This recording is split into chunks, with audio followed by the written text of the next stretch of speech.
How to get started freelancing.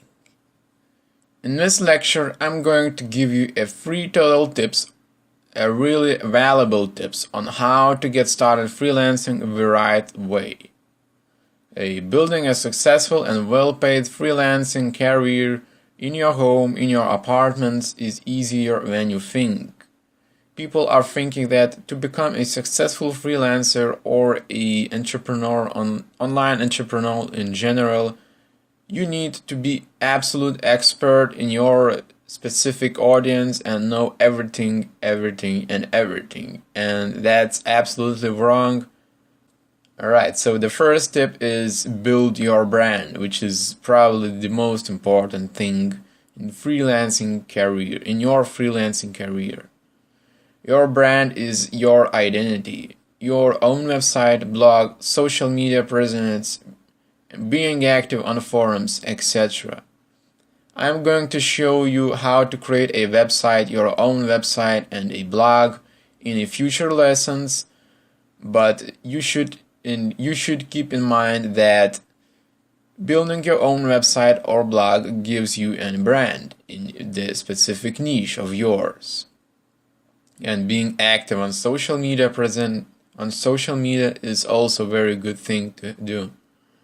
Also, being active on forums like Quora or Stack Exchange, stuff like this is really a plus for your potential clients in the future. Narrow down your niche. So if you are a graphic designer in general, which are millions of people in the world, you might want to narrow it down to only UI UX design for mobile apps. So with that in mind, you should narrow down your focus to a specific industry like this, UI UX design for mobile apps. This form of specialization will make you far more attractive for people who wants to have a mobile app designed. You can try to cater to all and sundry, but you will probably only provoke indifference. The next tip is build a portfolio and testimonials. Most clients want to see what have you already done for others. So the world of freelancing lacks the red tape of the corporate world. Many prospective clients are not concerned with qualifications, they really want to see your portfolio than your qualifications. You simply want to see what you have done in the past. Do a free work for a family, friends, or for everyone who wants to have mobile app design.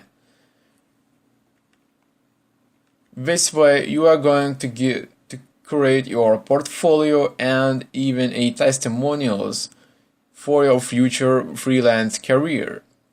And if the client comes to your website or your profile on those freelance websites, we are going to see that you have already done something for others and that others have written down a testimonial. So don't be afraid to do a work for free at the start and create your portfolio this easier way. Also, you can search through your local area for a mobile app design jobs.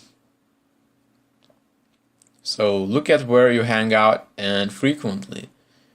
Is your favorite local coffee shop in need for a mobile app design, or some kind of shop needs a mobile app design?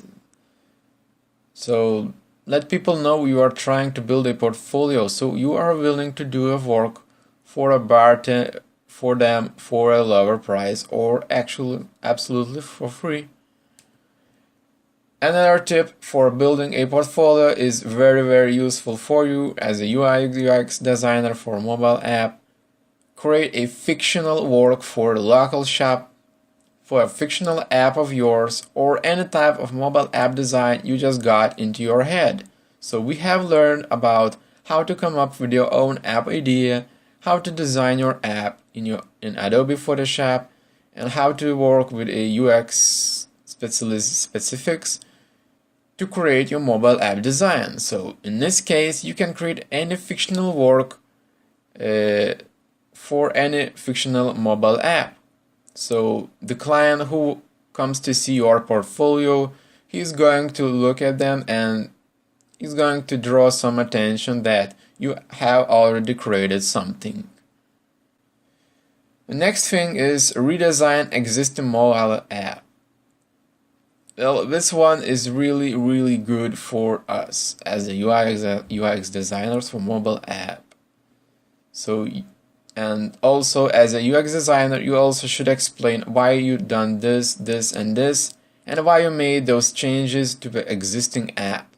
So as a UX designer, you are want to do this. So like draw a personas, wireframe sketches, your target audience, why you have done this and that, why you redesign the navigation bar, what are the pluses and minuses of that tab bar of the existing app, and such that like this. So you as a UX designer, you need to do this to explain things, not only to design a great pixels in Adobe Photoshop, which is only a UI designer. So as a UX designer, you need to make those explanations for the clients, for your future clients. And the last tip is start pitching. If you have branded yourself correctly as a niche for UI UX designer for mobile apps, you should know exactly whom to pitch. By having such a narrows and you have already narrowed your niche down, potential clients are far more likely to choose you, mobile app UI UX designer, than the other guy who says that he's a graphic designer. So the clients who wants to have only mobile app UI UX designed, they are going to come for you, and they will see that you have already have a portfolio, a testimonials, that you have a great brand of yourself, that you can only create and design a mobile apps. They are going to pay you a way more than just a general graphic designer who knows everything. And you probably know that knowing everything is equals to know absolutely nothing, or know a little bit of those things. So as a mobile UI UX designer, you are going to get way more money than a graphic designer without a specialization. And where to find those clients? Well, be creative. Find potential clients on social media websites, on Twitter, Facebook, Google+, LinkedIn, which is just a gold mine for your potential clients searching.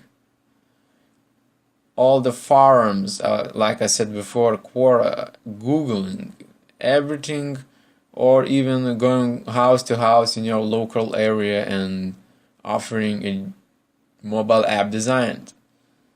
So be creative, and in the next lesson I am going to show you how to make money on elance.com